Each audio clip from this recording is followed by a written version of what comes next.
10 വർഷത്തിലധികം ജയിലിൽ കിടന്ന 209 തടവുകാർക്ക് ഇളവ് അനുവദിച്ച 2011 സർക്കാർ ഉത്തരവ് ഹൈക്കോടതി റദ്ദാക്കി.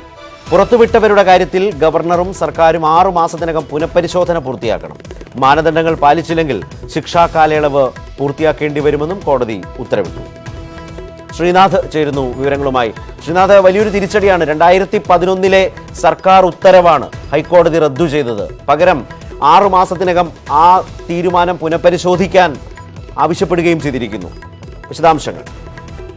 ശരത്, എസ് സർക്കാർ അധികാരം ഒഴിയും മുമ്പ് ശിക്ഷാ കാലാവധി നൽകി ശിക്ഷാ ഇളവ് നൽകി മോചിപ്പിച്ച 209 ജീവപര്യന്തം തടവുകാരിൽ 14 വർഷം തടവ് പൂർത്തിയാക്കിയത് 5-ൽ താഴെ പേർ മാത്രമായിരുന്നു. 10 വർഷത്തെ ശിക്ഷ പൂർത്തിയാക്കിയത് 100-ൽ താഴെ ആളുകളായിരുന്നു എന്നും ഹൈക്കോടതി കണ്ടെത്തിയിട്ടുണ്ട്. ഇതിനെ തുടർന്നാണ് ഇവരുടെ ശിക്ഷ ഇവരെ വിട്ടയച്ച നടപടി റദ്ദാക്കാൻ ഇപ്പോൾ ഹൈക്കോടതി തീരുമാനിച്ചിരിക്കുന്നത്. ഈയിടെ 306 തടവുകാരെ മോചിപ്പിക്കാൻ സംസ്ഥാന സർക്കാർ തീരുമാനിച്ചിരുന്നു. ഇതനുസരിച്ച് സംസ്ഥാന സർക്കാർ ഗവർണർക്ക് ശുപാർശ നൽകുകയും ചെയ്തു. എന്നാൽ ഗവർണർ 2 പ്രാവശ്യം ഈ ശുപാർശ മടക്കി അയച്ചു. ഇതിനെ തുടർന്നാണ് ഈ കേസ് ഹൈക്കോടതിയുടെ പരിഗണനയ്ക്ക് വന്നത്. ഹൈക്കോടതിയുടെ പരിഗണനയ്ക്ക് വന്നപ്പോൾ AG ഹൈക്കോടതിയിൽ ബോധിപ്പിച്ചത് 2011 ഇതേപോലെ 209 തടവുകാരെ വിട്ടയച്ചിരുന്നു. ഇതിന് സംസ്ഥാന സർക്കാരിന് അധികാരമുണ്ട് എന്ന രീതിയിലായിരുന്നു AG ഹൈക്കോടതിയിൽ വാദിച്ചത്.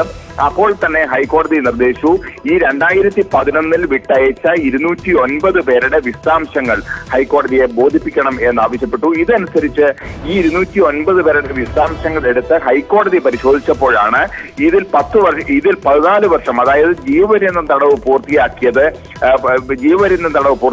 5-ൽ താഴെ ആൾക്കാർ മാത്രമാണ് എന്ന് ഹൈക്കോടതിക്ക് ബോധ്യമായത്. ഇതിൽ 10 വർഷത്തെ ശിക്ഷ പൂർത്തിയാക്കിയത് 100-ൽ താഴെ ആളുകൾ മാത്രമാണ് എന്ന് ഹൈക്കോടതിക്ക് ബോധ്യമായി.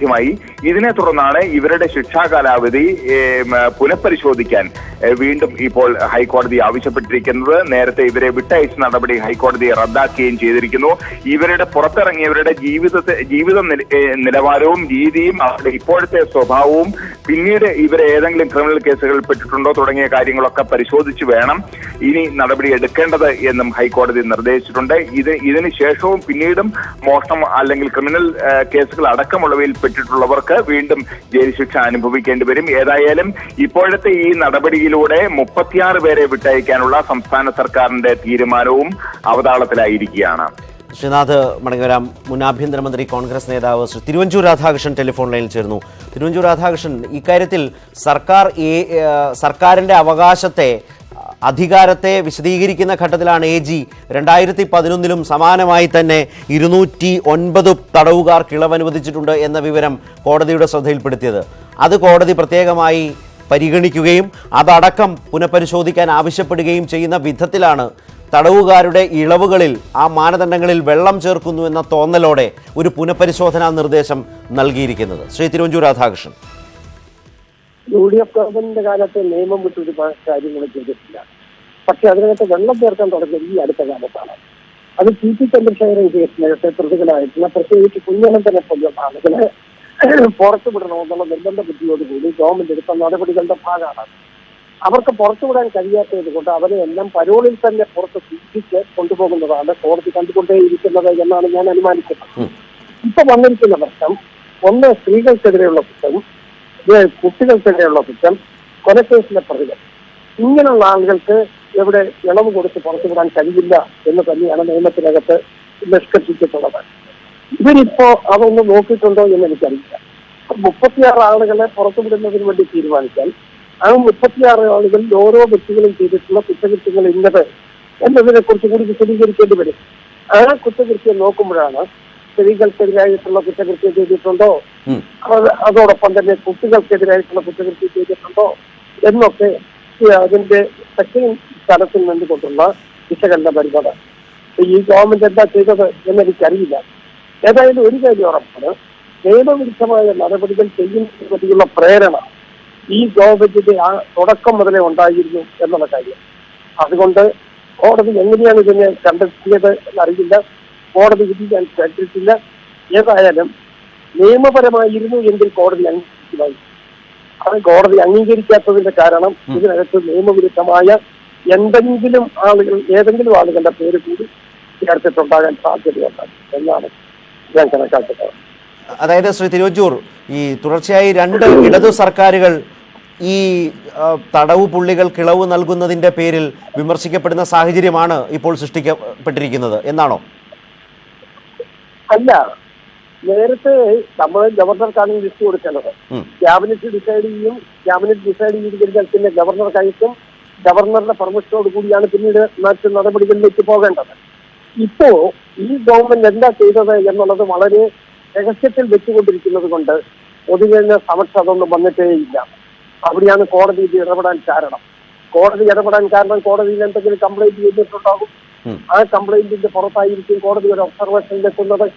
അങ്ങനെ ഒബ്സർവേഷനിൽ എത്തുന്നതിന് കാരണമായ കാര്യത്തെക്കുറിച്ച് ഞാൻ പറഞ്ഞത് അവർ ചെയ്ത കുറ്റകൃത്യത്തിന്റെ ഗ്രാവിറ്റിയാണ്. ആ കുറ്റകൃത്യത്തിന്റെ ഗ്രാവിറ്റി സ്വാഭാവികമായി ഞാൻ പറഞ്ഞ 3 തലത്തിൽപ്പെട്ട ആളുകൾ പ്രതികളാണെങ്കിൽ അത് കൂടുതലായിരിക്കും. അത് ഒരു കാരണവശാലും ഒരു ഗവൺമെന്റിന് അവരെ പുറത്തുവിടാൻ കഴിയത്തില്ല. നന്ദി ശ്രീ തിരുവഞ്ചൂർ രാധാകൃഷ്ണൻ. ഇപ്പോൾ ഞങ്ങളുടെ പ്രതിനിധി ശ്രീനാഥ് വീണ്ടും ചേരുന്നു. ശ്രീനാഥ്, ഇപ്പോൾ ഇപ്പോഴത്തെ സർക്കാരിൻ്റെ, ഇടതു സർക്കാരിൻ്റെ, പിണറായി സർക്കാരിൻ്റെ ഇത്തരത്തിൽ തടവ് പുള്ളികളെ ഇളവ് നൽകി വിടുന്നതിനുള്ള അധികാരം ചൂണ്ടിക്കാട്ടുന്ന ഘട്ടത്തിലാണോ അഡ്വക്കേറ്റ് ജനറൽ 2019 ഈ തീരുമാനവും കോടതിയുടെ ശ്രദ്ധയിലേക്ക് കൊണ്ടുവന്നതും കോടതിയുടെ ഇടപെടലുണ്ടായതും? ഇപ്പോൾ 36 തടവുകാരെ വിട്ടയക്കാനാണ് സംസ്ഥാന സർക്കാർ തീരുമാനിച്ചത്. ഇതിൽ TP ചന്ദ്രശേഖരൻ വധക്കേസിലെ പ്രതികൾ ഉൾപ്പെടെയുള്ള പ്രധാനപ്പെട്ട കൊലക്കേസുകളിലെ പ്രതികളും ഉൾപ്പെട്ടിരുന്നു. ഇത് സംബന്ധിച്ച് ഇരകളുടെ ബന്ധുക്കൾ ഇതിനെതിരെ ഹൈക്കോടതിയിൽ ഹർജി സമർപ്പിക്കുകയും ചെയ്തു. ഈ ഹർജിയുടെ അടിസ്ഥാനത്തിലാണ് ഹൈക്കോടതി ഈ കേസ് പരിഗണിച്ചത്. ഈ സാഹചര്യത്തിലാണ് അഡ്വക്കേറ്റ് ജനറൽ പറഞ്ഞത് 2011 ഇതേപോലെ സർക്കാർ ചെയ്തിരുന്നു, ഇതിന് കീഴ്വഴക്കമുണ്ട്, സർക്കാരിന് ഇത് ചെയ്യാനുള്ള അധികാരമുണ്ട് എന്ന് AG ഹൈക്കോടതി മുമ്പാകെ ബോധിപ്പിച്ചിരുന്നു. ഈ സാഹചര്യത്തിലാണ് ഹൈക്കോടതി പറഞ്ഞത് 2011 വിട്ടയച്ച 209 പേരുടെ ലിസ്റ്റ് അടിയന്തരമായി ഹൈക്കോടതിക്ക് സമർപ്പിക്കണം. ഇവർ ഓരോരുത്തരും എത്ര കാലം ശിക്ഷാ കാലാവധി പൂർത്തിയാക്കിയിരുന്നു, മാത്രമല്ല ജീവപര്യന്തം തടവ് ശിക്ഷയായ കാലാവധിയായ 14 വർഷം പൂർത്തിയാക്കിയ എത്ര പേരുണ്ട്, അല്ലെങ്കിൽ 10 വർഷം പൂർത്തിയാക്കിയ എത്ര പേരുണ്ട് എന്ന് തരംതിരിച്ച് ലിസ്റ്റ് ഹാജരാക്കാൻ ഹൈക്കോടതി ആവശ്യപ്പെടുകയായിരുന്നു. ഇതനുസരിച്ച് ലിസ്റ്റ് ഹാജരാക്കിയപ്പോഴാണ് ഇവരിൽ 5 പേർ മാത്രമേ 14 വർഷം, അതായത് ജീവപര്യന്തം തടവ് ശിക്ഷ അനുഭവിച്ചിട്ടുള്ളൂ എന്ന് ഹൈക്കോടതിക്ക് ബോധ്യമായത്. എന്നാൽ 10 വർഷത്തിൽ താഴെ ശിക്ഷ അനുഭവിച്ചവരാണ് ഏതാണ്ട് 100 പേർ. ഇവരുടെ എല്ലാവരുടെയും ഓരോരുത്തരുടെയും ശിക്ഷാ കാലാവധിയും ശിക്ഷകളെ സംബന്ധിച്ചുള്ള പൂർണ്ണ വിവരങ്ങളും ഹൈക്കോടതി എടുത്ത് പരിശോധിച്ചപ്പോൾ ഇതിൽ വ്യാപകമായ ക്രമക്കേട് നടന്നിട്ടുണ്ട് എന്ന് ഹൈക്കോടതിക്ക് ബോധ്യമാവുകയായിരുന്നു. ശരത്ത്, ശ്രീനാഥാണ് വളരെ പ്രധാനപ്പെട്ട ഈ ഹൈക്കോടതി നിർദ്ദേശത്തിൻ്റെ വിശദാംശങ്ങൾ ഇപ്പോൾ നൽകിയത്. അതിൻ്റെ പ്രതികരണമാണ് മുൻ ആഭ്യന്തരമന്ത്രി മുൻ ആഭ്യന്തരമന്ത്രി തിരുവഞ്ചൂർ രാധാകൃഷ്ണനും നൽകിയത്. ശ്രീനാഥ് വീണ്ടും ലൈനിലുണ്ട്. ശ്രീനാഥ്, ഇപ്പോൾ VS സർക്കാരിൻ്റെ കാലത്തെ 209 പേരുടെ ജയിൽ മോചനമാണ് പുനഃപരിശോധിക്കാൻ പറഞ്ഞിരിക്കുന്നതെങ്കിലും ഇപ്പോൾ TP ചന്ദ്രശേഖരൻ കേസിലെ തിരുവഞ്ചൂർ നേരത്തെ സൂചിപ്പിച്ചതുപോലെ കുഞ്ഞനന്ദൻ അടക്കമുള്ള പ്രധാന പ്രതികൾക്ക് മോചനം നൽകുക എന്ന് പറയുന്ന പിണറായി സർക്കാരിൻ്റെ താല്പര്യത്തിന് കൂടിയൊരു തിരിച്ചടിയായി ഈ പുനഃപരിശോധനാ നിർദ്ദേശം വരികയല്ലേ? തീർച്ചയായും രാഷ്ട്രീയ തീരുമാനം അനുസരിച്ച് ജയിൽ മോചിതരാക്കുന്ന ഒരു നടപടി ഏറെക്കാലമായി സംസ്ഥാനത്ത് നടന്നു വരുന്നുണ്ട്. അക്കാര്യത്തിൽ വലിയ തോതിലുള്ള ആളുകളെ വിട്ടയക്കാനുള്ള ഒരു തീരുമാനമാണ് ഈ 36 പേരെ വിട്ടയക്കാൻ സംസ്ഥാന സർക്കാർ അടുത്ത കാലത്തെടുത്ത നടപടി. ഇക്കാര്യത്തിൽ ഒട്ടേറെ രാഷ്ട്രീയ തടവുകാരുണ്ട് എന്ന് ഹൈക്കോടതിക്ക് ബോധ്യമായിരുന്നു. ഇതിനെ തുടർന്നാണ് ഹൈക്കോടതി അപ്പോൾ തന്നെ സംസ്ഥാന സർക്കാർ സമർപ്പിച്ച പഴയ ലിസ്റ്റിൽ കാണിച്ചിരിക്കുന്ന 209 പേരുടെ കാര്യവും ഹൈക്കോടതി പരിശോധിക്കുകയായിരുന്നു. ഇതിനെ തുടർന്നാണ് ഇപ്പോൾ ഈ വലിയ തോതിലുള്ള ക്രമക്കേട് ഹൈക്കോടതി കണ്ടെത്തിയിരിക്കുന്നത്.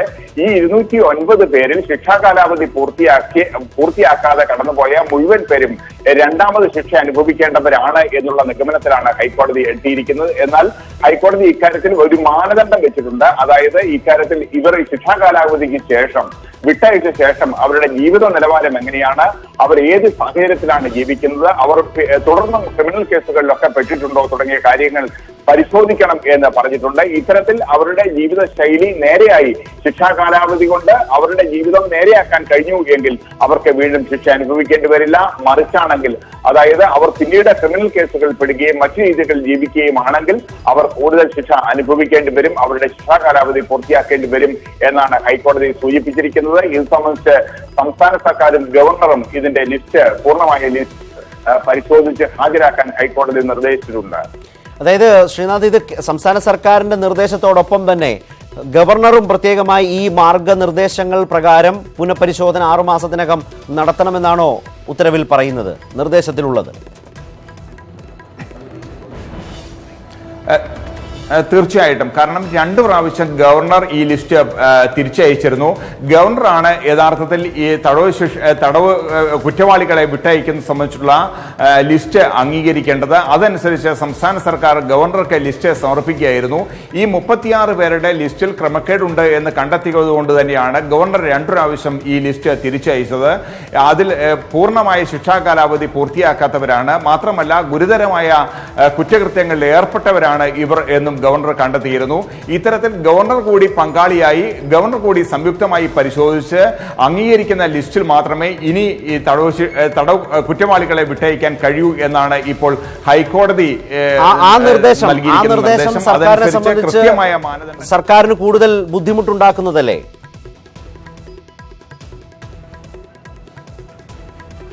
തീർച്ചയായിട്ടും സർക്കാരിന് ഇനി യഥേഷ്ടം രാഷ്ട്രീയ കുറ്റവാളികളെ വിട്ടയക്കാൻ കഴിയില്ല എന്നുള്ളതാണ് ഇപ്പോൾ നമുക്ക് ഹൈക്കോടതി വിധിയിലൂടെ മനസ്സിലാകുന്നത്.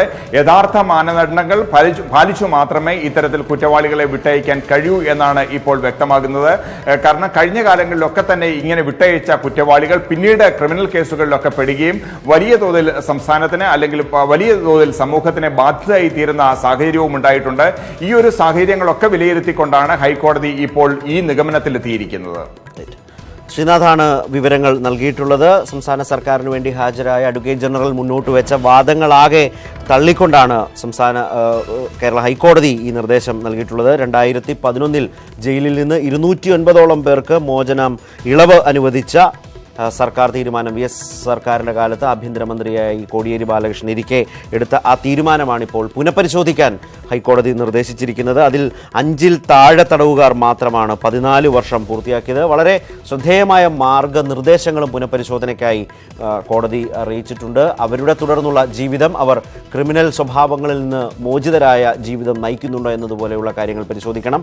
ഈ സർക്കാർ 36 പേരെ മോചിപ്പിക്കാൻ ശ്രമം നടത്തുന്നതിനിടെയാണ്, അതിനുള്ള അധികാരം സർക്കാരിനുണ്ട് എന്ന് വാദിച്ച് സ്ഥാപിക്കാൻ ശ്രമിക്കുന്നതിനിടെയാണ് അഡ്വക്കേറ്റ് ജനറൽ 2011 സമാനമായി 209 പേരെ മോചിപ്പിച്ചിട്ടുണ്ട് എന്ന് കോടതി അറിയിച്ചതും കോടതി അത് പ്രത്യേകമായി പരിശോധിച്ച് അതും പുനഃപരിശോധിക്കാൻ പറയുന്ന നിലയിലേക്കുള്ള ഇരട്ട പ്രഹരം ഇപ്പോൾ സർക്കാരിന് മേൽ വന്നു വീണിട്ടുള്ളത്. ഗവർണർ സൂക്ഷ്മമായി തന്നെ ഈ മാർഗനിർദ്ദേശങ്ങളുടെ അടിസ്ഥാനത്തിൽ ആകെ പരിശോധിക്കണം എന്ന് പറഞ്ഞതും സർക്കാരിന് മറ്റൊരു തലവേദനയായി മാറും.